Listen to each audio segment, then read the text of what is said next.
ఓం శ్రీ శ్రీరామకృష్ణ సమర్థ సద్గురుదేవాయ నమః. Welcome to mission R K Sandeepini gurukul. Solve చేసుకోలేకపోతూ ఉంటే ఎలా సాల్వ్ చేసుకోవాలో ఈ అక్షరం చెప్తుంది. గోప్యా స్వీయ మనోవృత్తిర్ నా రెండు మీరు స్వయంగా మానసికంగా తీసుకోవాల్సినటువంటి లక్షణాలు ఉన్నారు. అసహిష్ణుత పనికిరాదు. రకరకాల మనుషులు ఉన్నారు. ఒక్కొక్కళ్ళు ఒక్కొక్క విషయం గురించి ఒకరికి రకరకాలుగా మాట్లాడుతూ ఉంటారు. చెప్తాడు, నేను జ్ఞానాన్ని చెప్తాను, విజ్ఞానాన్ని చెప్తాను. జ్ఞానం విజ్ఞాన సహితం. ఉత్తి జ్ఞానము మీకు పనికిరాదు, ఉత్తి విజ్ఞానము పనికిరాదు. ఇంచేత ఉత్తి విజ్ఞానం వస్తే ఏదైనా అవకతవకలు వస్తే ఎలా దాన్ని కరెక్ట్ చేసుకోవాలో మనకి తెలియదు. ఇంచేత ఆ విజ్ఞాన పక్షాన్ని, ఆ వామ మార్గానికి సంబంధించినటువంటి పెట్టారా, ఆ వామ మార్గానికి సంబంధించినటువంటి మిగతా 12 శక్తుల్ని చదువుకుందాం మనం. సావిత్రి సరస్వతి జ్ఞేయ లక్ష్మీ దుర్గా తథైవ చ కుండలిని ప్రాణాగ్నిశ్చ భవానీ భువనేశ్వరి అన్నపూర్ణేతి నామాని మహామాయా పయస్విని త్రిపురా చైవేతి విజ్ఞాయ తాంత్రికాని చ ద్వాదశ.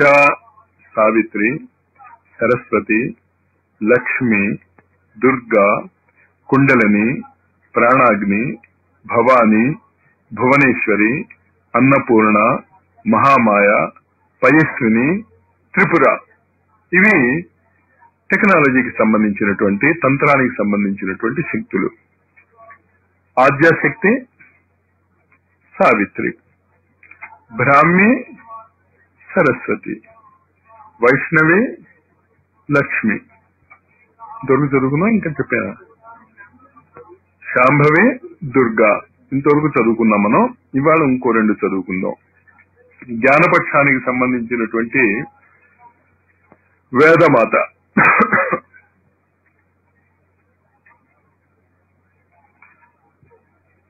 లక్ష్మి, దుర్గా, సరస్వతి, బ్రాహ్మి, వైష్ణవి, శాంభవి.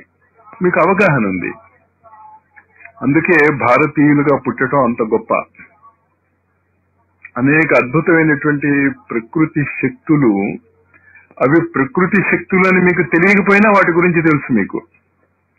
ఇప్పుడు ఎలక్ట్రిసిటీ గురించి చాలా మందికి తెలుసు. నిజంగా ఎలక్ట్రిసిటీ యొక్క విజ్ఞానం కానీ, ఎలక్ట్రిసిటీ యొక్క టెక్నాలజీ కానీ, ఎలక్ట్రానిక్స్ కానీ చాలా మందికి తెలియదు. కానీ కరెంట్ కబుక్కుని పోతే ఫ్యూజ్ వేయటం, ఏదో అక్కడి నుంచి ఇక్కడికి ఒక ఫ్యాన్ కనెక్షన్ ఇచ్చుకోవడం అందరికీ తెలుసు. ఇంచేత ఎలక్ట్రిసిటీ యొక్క విజ్ఞాన పక్షం చాలా మందికి తెలుసు. జ్ఞానపక్షం కొంతమందికి మాత్రమే తెలుసు. అలాగే లక్ష్మీ, సరస్వతి, దుర్గా ఎక్కువ మందికి తెలుసు. ఈ దేవతల పేర్లు తెలియని వాళ్ళు ఎవరు ఉండరు. ఎక్కువగా మనకి నచ్చే దేవత ఎవరు? లక్ష్మి. తెలుసు చాలా. దాని రకాల ఉపాసనలు ఎలా ఉన్నాయో, ఏ రకమైన ఉపాసన చేస్తే ఎలా ఉంటుందో, రకరకాల పెర్మిటేషన్ కాంబినేషన్స్ తెలుసు. కానీ లక్ష్మి అనేటటువంటి వామమార్గి సాధన, వామమార్గి అంటే నెగిటివ్ అనుకోకండి, అదే భౌతిక జీవితానికి ఉపయోగించే సాధన వెనకాతల జ్ఞానపక్షమైనటువంటి వైష్ణవి శక్తి ఉంటుంది. సరస్వతి భౌతిక జీవితంలో జ్ఞానపక్షానికి, చదువుకి సంబంధించినటువంటి వామమార్గి, తాంత్రిక మార్గి అయిన సరస్వతి ఉపాసన వెనకాతల వేదోక్తమైనటువంటి జ్ఞానపక్షానికి సంబంధించినటువంటి, దక్షిణ మార్గానికి సంబంధించినటువంటి బ్రాహ్మీ శక్తి ఉంటుంది. అలాగే సంహారాత్మకమైనటువంటి శక్తి దుర్గా. అంతే కదా, అందరు రాక్షసుల్ని చంపటానికి ఒక్కొక్క దేవతకి కుదరకపోతే దుర్గ ఏం చేసినప్పుడు ఎలా ఏర్పడింది? అందరు దేవతలు వాళ్ళ వాళ్ళ శక్తి యొక్క అంశాన్ని ఇచ్చారు. ఈ రాబోయే దుర్గా నవరాత్రుల్లో కూడా మనం ఆ సాధనలే చేయబోతున్నాం. అందుకని ఇదంతా ఇంత తొందరగా పూర్తి చేస్తున్నాం. 24 శక్తుల యొక్క అంశము దుర్గలో ఎలా ప్రవేశించింది, అష్టభుజి అయినటువంటి దుర్గా 8 దిక్కుల నుంచి వచ్చేటటువంటి సహకారాన్ని, శక్తులను ఎలా ఉపయోగించుకుంటుంది రాక్షస సంహారం కొరకు అనేటటువంటి సాధనా విధానాన్ని మనం ఈ 9 రోజులు చేస్తాం. ఇక్కడ వీలుంటే, అవసరం ఉంటే, మిగతా వాళ్ళందరూ సహకరిస్తే మిగతా చోట్ల కూడా అదే సాధనని మనం జరుపుకుందాం. ఆ సాధన జరుపుకోవడానికి కావలసినటువంటి పుస్తకాలు, కావలసినటువంటి జ్ఞానము ఎక్కడ ఒక చోట దొరకటం లేదు. నేను చాలా ప్రయత్నం చేశాను. అది ఇక్కడ నవరాత్రి కంటే ముందు రెడీ అయిపోవాలని కోరిక. అందుకు ఈ తొందర. మీకు కొంచెం డోసు ఓవర్ డోస్ అయిపోయినా పెళ్లి భోజనాలు అనుకునే భోజనం ఎక్కువ స్వీకరించండి. ఏముంది, రోజు మీకు విందు భోజనాలే, పొద్దున్న సాయంత్రం కూడా గాయత్రి మహావిజ్ఞాని యొక్క విందు భోజనాలు. అంచేత వేదమాతా శక్తి అవగాహన చేసుకోండి. వేదమాతా శక్తి అవగాహన చేసుకోవాలి అంటే మనకి అర్థమయ్యేటటువంటి శక్తి ఏంటి? కుండలిని. వైష్ణవి శక్తి అర్థం అవ్వాలి అంటే మీకు అర్థం అవ్వాల్సిన శక్తి ఏంటి? లక్ష్మి. బ్రాహ్మీ శక్తి మీకు అర్థం అవ్వాలి అంటే బ్రాహ్మీ శక్తి యొక్క జ్ఞానపక్షం మనకు అర్థం కాదు. కానీ ఎలక్ట్రిసిటీ అంటే అదిగో ఫ్యాన్ తిరుగుతోంది, ట్యూబ్లైట్ వెలుగుతోంది, టీవీ ఆన్ అవుతోంది, ఏ శక్తితో అయితే ఇవన్నీ ఆన్ అవుతున్నాయో అది ఎలక్ట్రిసిటీ అంటే ఓ అవగాహన వస్తుంది మనకి. అలాగే భౌతిక జీవితంలో కుండలిని శక్తి ఎలా పనిచేస్తోందో మనకి అర్థం అవుతే వేదమాతా శక్తి యొక్క జ్ఞానపక్షం అర్థం అవుతుంది. అంటే కుండలిని శక్తి ప్రాక్టికల్ యూటిలిటీ ఆఫ్ వేదమాత. వేదమాత అనేటటువంటి శక్తి ఏదైతే ప్రకృతిలో ఉన్నదో, దయచేసి చాలా జాగ్రత్తగా అర్థం చేసుకోండి. ఇవన్నీ ప్రకృతిలో ఉన్నటువంటి శక్తులే. వాటికి సంబంధించినటువంటి తంత్రము, వాటికి సంబంధించినటువంటి కనెక్షన్స్ మన శరీరంలో కూడా ఉన్నాయి. వేదమాత అనేటటువంటి శక్తికి సంబంధించినటువంటి కనెక్షన్స్, వాటికి సంబంధించినటువంటి టెక్నాలజీ, తంత్రము, దానికే తంత్రోక్తము అన్నాం, దాన్ని తంత్ర మార్గము అన్నాం, వామ మార్గము అన్నాం. అది కుండలిని శక్తి. ఈ రెండు పదాలు పెద్ద వాడుకలో లేవు. వాడుకలో లేవు కనుక దాన్ని అర్థం చేసుకోవటానికి మీరు కొంచెం కష్టపడాలి. ఈ అర్థం చేసుకోవటానికి కష్టపడటానికి ఈ వేదమాత శక్తి అంటే ఏంటో అర్థం చేసుకోండి. సృష్టి ఆదిలో ఒక కల్పం అయిపోయింది. బ్రహ్మ యొక్క కార్యకాలము అయిపోయింది. కొత్త బ్రహ్మ రావాలి. మీకు తెలుసా భవిష్యత్ విధాత ఎవరు? రాబోయే విధాత ఎవరు? ట్రైనింగ్ ఇస్తున్నారు వాళ్ళకి. పాపం చాలా బిజీగా ఉన్నాడు హనుమంతుడు ఇప్పుడు. అందుకోసమే మనం 108 కోట్ల రామనామం చేయాలి అని ప్రసన్నాంజనేయ స్వామి, అభయ ఆంజనేయ స్వామి, ఆయన ప్రసన్నాంజనేయ స్వామి ఆధ్వర్యంలో మొదలెట్టాం ఆ కార్యక్రమం. మళ్ళీ ఇది చేసుకుంటూ అది మర్చిపోతే కష్టం, అందుకని గుర్తు చేస్తూ ఉంటాం. మధ్యలో మనం చాలా పనులు చేస్తున్నాం. అంచేత భవిష్యత్ విధాత రేపు అంటే కొన్ని కోట్ల సంవత్సరాల తర్వాత ఛార్జ్ తీసుకోబోతున్నాడు. ఛార్జ్ తీసుకున్నప్పుడు ఏమవుతుందో ఆలోచించండి. ఫైల్స్ అన్ని హ్యాండ్ ఓవర్ చేసుకోవాలి కదా. ఇదివరకు ఇప్పుడున్నటువంటి బ్రహ్మగారి దగ్గర నుంచి హనుమంతులం గారు ఫైల్స్ అన్ని హ్యాండ్ ఓవర్ చేసుకోవాలి. వన్ ఫైన్ డే ముహూర్తం పెట్టుకుంటాడు. ఏంటా ముహూర్తం? 8 గ్రహాలు మేషరాశిలో 0 డిగ్రీ వద్దకి రావాలి. అది ముహూర్తం. అది ఎప్పుడు వస్తే అప్పుడు ఛార్జ్ తీసుకుంటాడు. ప్రకృతిలో మన ఇష్టానుసారం ఏం జరగదు. అమావాస్య ఎప్పుడు వస్తుంది అంటే ఆ రోజే వస్తుంది. పూర్ణిమ ఎప్పుడు వస్తుంది అంటే ఆ రోజే వస్తుంది. భవిష్యత్ విధాత తను ఛార్జ్ తీసుకోవాల్సి వచ్చినటువంటి కాలం ఎప్పుడు వస్తుంది అంటే 8 గ్రహాలు మేషరాశిలో 0 డిగ్రీస్ వద్ద కలవాలి. కరెక్ట్ గా తులారాశిలో 0 డిగ్రీస్ వద్ద రాహువు కేతువు ఉంటారు. అప్పుడు వాళ్ళిద్దరూ ఒకదానికొకటి ఎదురెదురుగా ఉంటారు. ఆ రోజు దట్ ఫైన్ డే ఏమవుతుంది? విష్ణువు నాభిలోంచి బ్రహ్మ ఉత్పత్తి అవుతాడు. కళ్ళు తెరుస్తాడు. చుట్టూరా ఏముంటుంది? ఇంకేమీ ఉండదు. దిశలు లేవు. దిశ అనేది ఎప్పుడో ఏర్పడుతుంది. మీరు నా ముందు కూర్చున్నారు, ఈ బ్లాక్ బోర్డు నా వెనకాతలు ఉంది, మణికుమార్ నా కుడివైపు ఉన్నారు, ఈ మండపం నా ఎడమవైపు ఉంది. ఇదంతా ఉంటే కదా భవిష్యత్ విధాత. పాపం హనుమంతుడు యొక్క ప్రాబ్లం ఆలోచించండి మీరు. ఏమీ ఉండదు పాపం ఆయనకి. సృష్టి చేయాలి. ఎంత పెద్ద సృష్టి, ఎన్ని కోట్ల సంవత్సరాలు? 3 పక్కన ఓ 0, దాని పక్కన 2 1లు, దాని పక్కన 18 సున్నాలు పెడితే ఎన్ని కోట్ల సంవత్సరాలు అవుతుందో అన్ని కోట్ల సంవత్సరాల పాటు ఆయన రూలింగ్ టైం. దేన్ని రూల్ చేయాలి ఆయన? అక్కడ ఏం లేవు, నీళ్లు ఉన్నాయంతే. ఆ నీళ్లలోంచి ఆయన ఈ నిర్మాణాత్మకమైనటువంటి ఈ విశాలమైనటువంటి సృష్టి కల్పాంతం వరకు, మళ్ళా అతని దగ్గర నుంచి మళ్ళా ఇంకో భవిష్యత్ విధాతను అతను తయారు చేసుకునేంత వరకు ఈ కల్పం అలా సాగుతూ ఉంటుంది. ఈ ప్రక్రియ ఏ విధంగా చేయాలో తెలిపేటటువంటి శక్తిని వేదమాత అంటాం.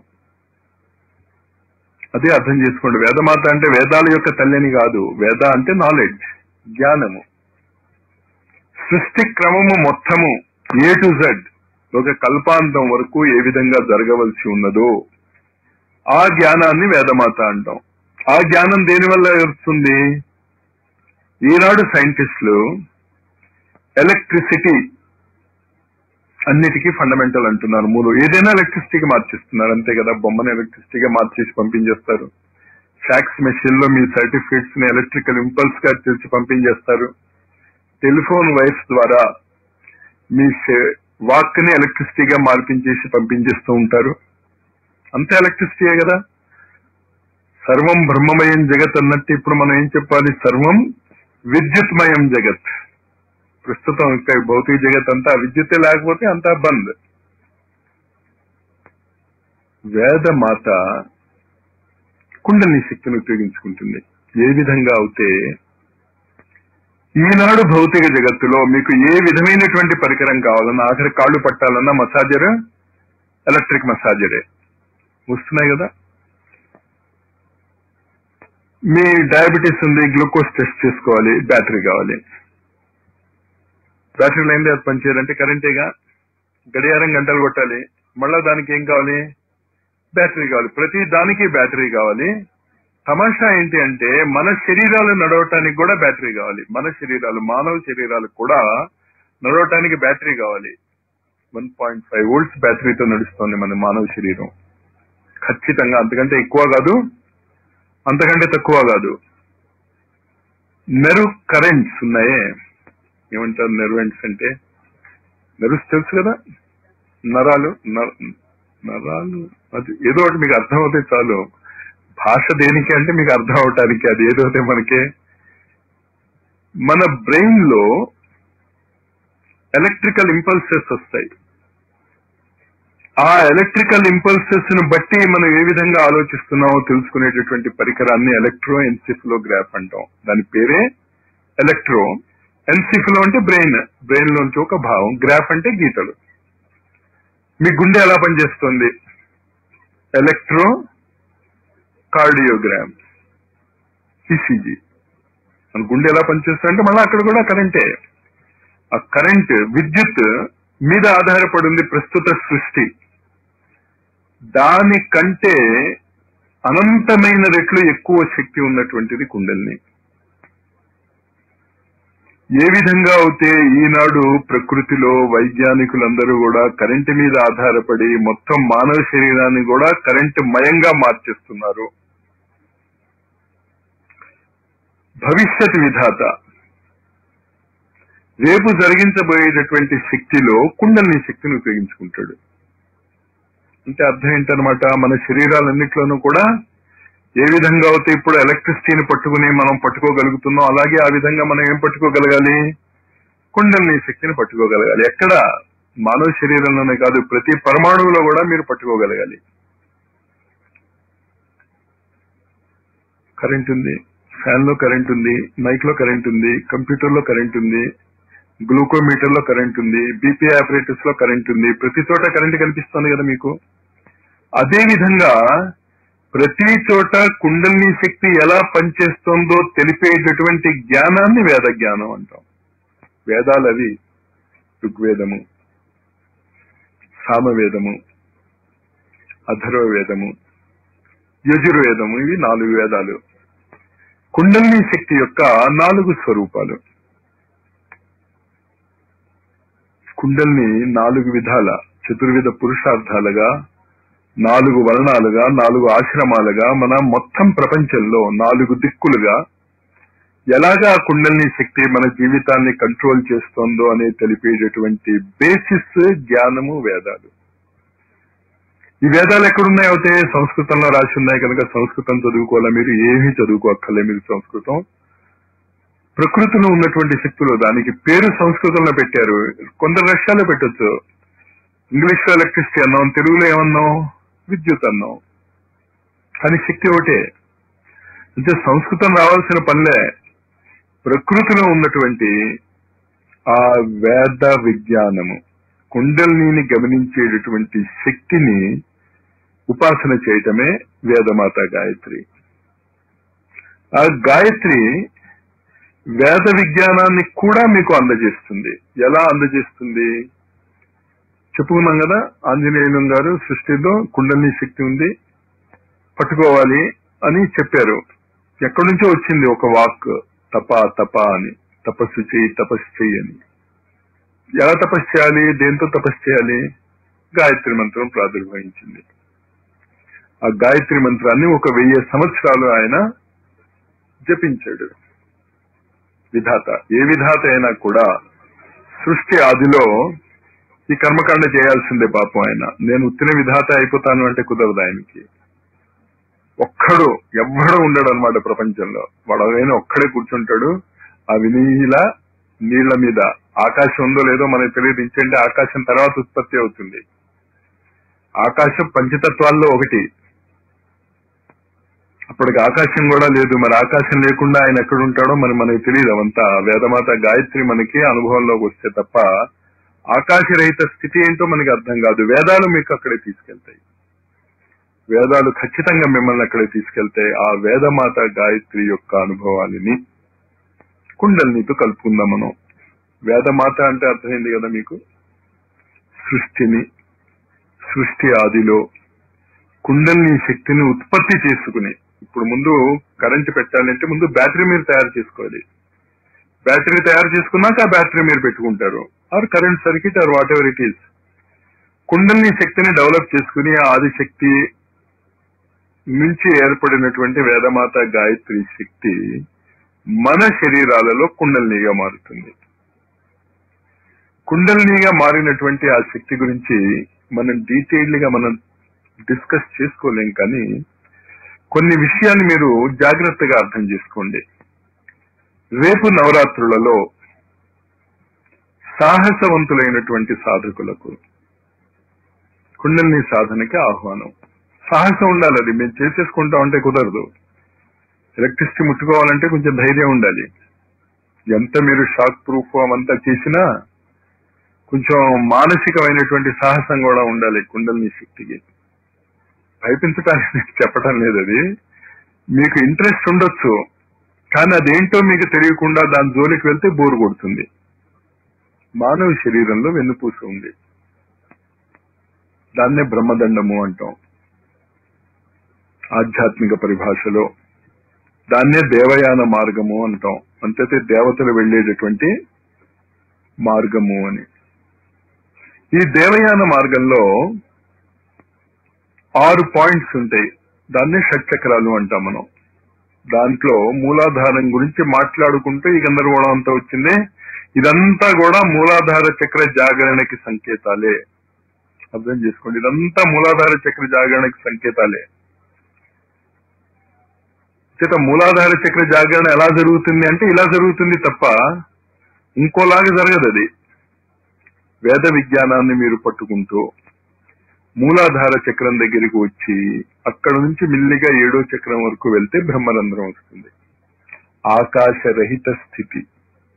బ్రహ్మరంధ్రము మీకు అనిపిస్తోంది మీరు పట్టుకోగలిగారని, కానీ అక్కడ రంధ్రం ఏం లేదు శిరస్సులో. ఒక సన్యాసి, ఒక యోగి బ్రహ్మరంధ్రాన్ని భేదించుకుని తన ప్రాణాన్ని బయటకు పంపించగలడు. ఇవి కాస్త మామూలుగా మనం విన్నటువంటి మాటలే. దాన్ని మీరు మిల్లిమిల్లిగా మననం చేసుకుందరు కానీ తర్వాత క్లాసుల్లో. టూకీగా కుండలిని గురించి మీరు తెలుసుకోవాల్సిన విషయాలు ఏంటి అంటే, మీ కుండలిని పని చెయ్యాలి అంటే మీ కుండలిని శక్తిని పృథ్వీ యొక్క కుండలిని శక్తికి ప్యారలల్ గా పెట్టుకోవాలి మీరు. సాధన రహస్యం అది.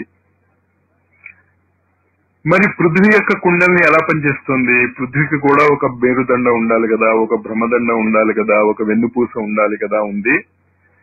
పృథ్వీకి కూడా ఉత్తర దక్షిణ ధ్రువాలు ఉన్నాయి. ఉత్తర ధ్రువాన్ని సహస్రారం అంటాం, దక్షిణ ధ్రువాన్ని మూలాధారం అంటాం.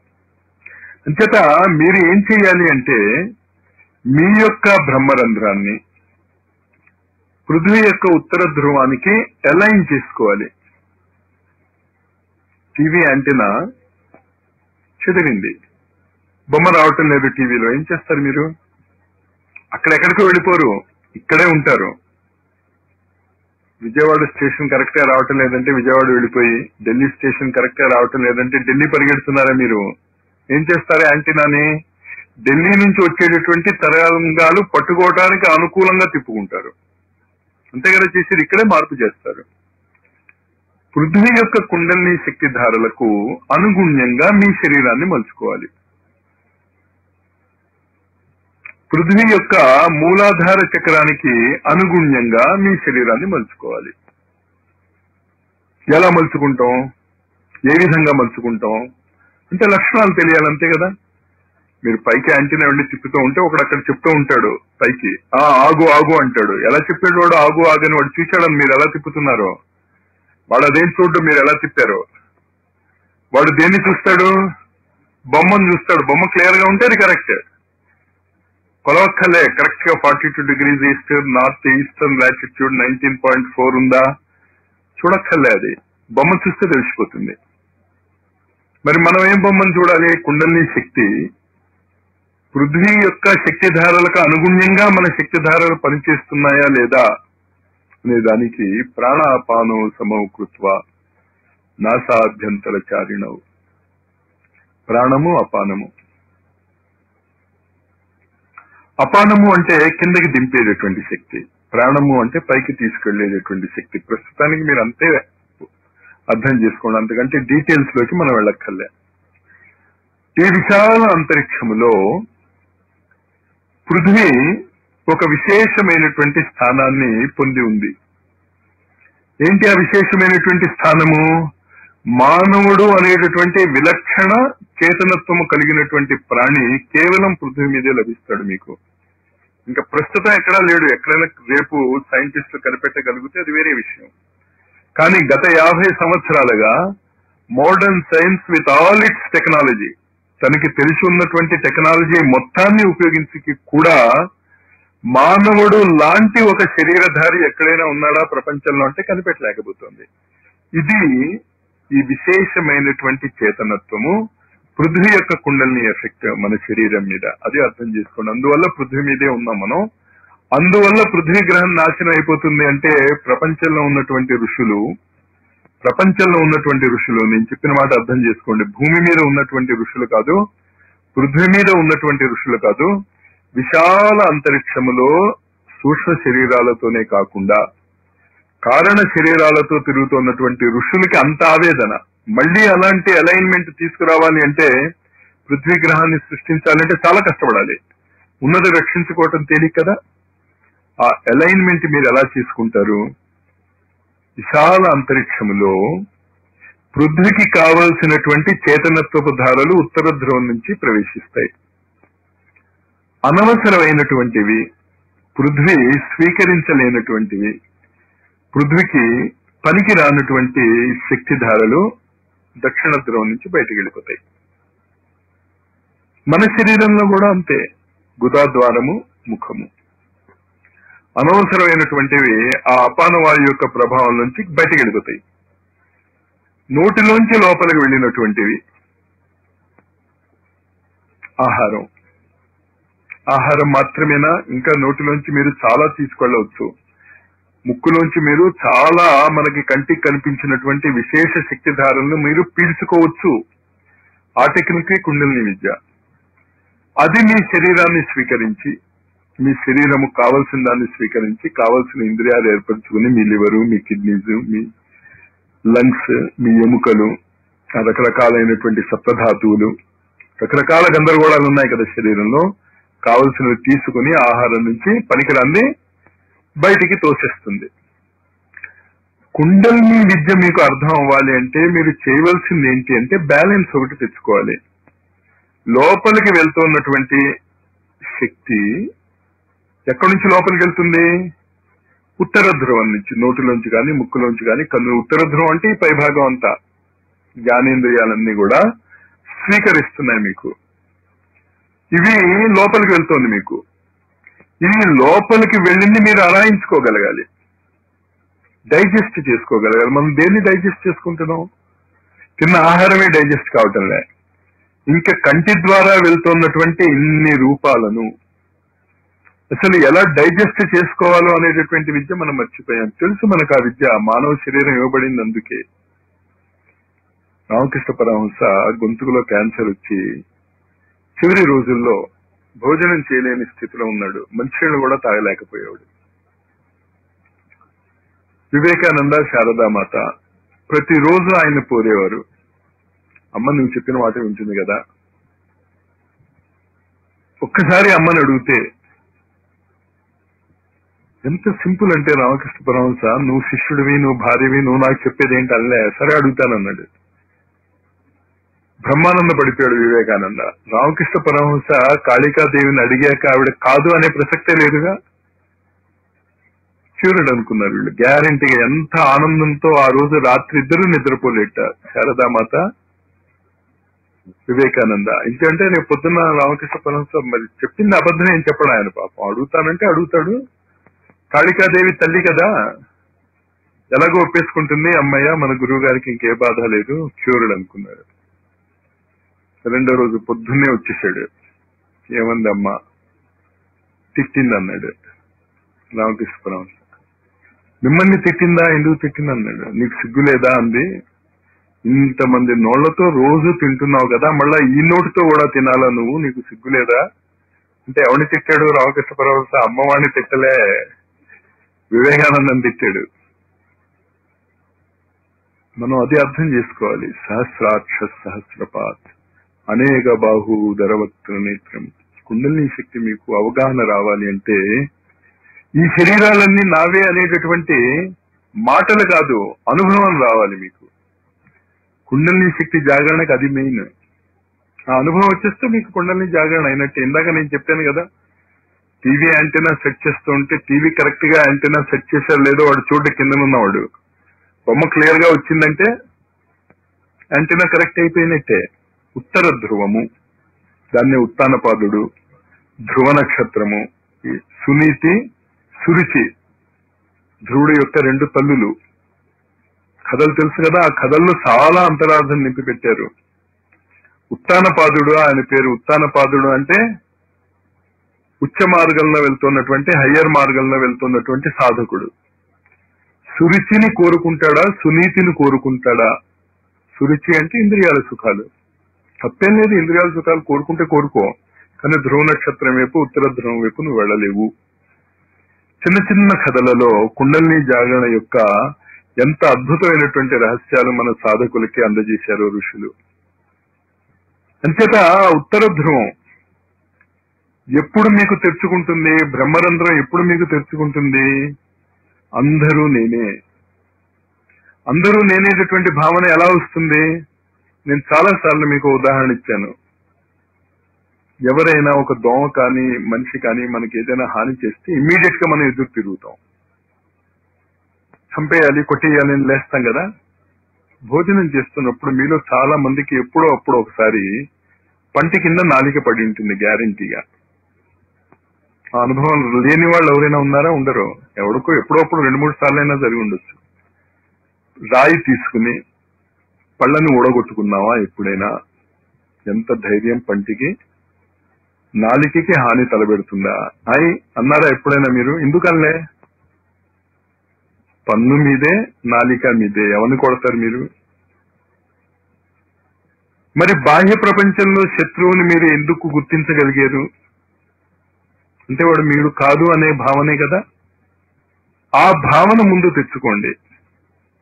అందుకే పురుష సూక్తంలో మొట్టమొదట ఆ భావం, అర్జునుడు ఆ భావాన్ని జీర్ణించుకోలేకపోయాడు. శత్రువు కూడా నేనే ఎలా అవుతానని. సమాజము, అజ్ఞానంలో ఉన్నటువంటి వ్యక్తులు యోగులు కానటువంటి వ్యక్తులకి ఆ అనుభూతి ఉండదు కనుక వాళ్ళకి అలా అనిపిస్తుంది. దక్షిణేశ్వరంలో గంగా నది ఒడ్డున, హుబ్లీ నది ఒడ్డున రామకృష్ణ పరమహంస ఒక సాయంత్రం కూర్చుని ఉన్నాడు. నదికి అటువైపు 2 ఎద్దుల బండి వెళ్తుంది. కొట్టాడు. బండి నడుపుతున్నటువంటి వాడు ఏమంటారు దాన్ని, విప్ కొరడాతో. అక్కడ పడిన వాత ఈయన వీపు మీద తేలింది.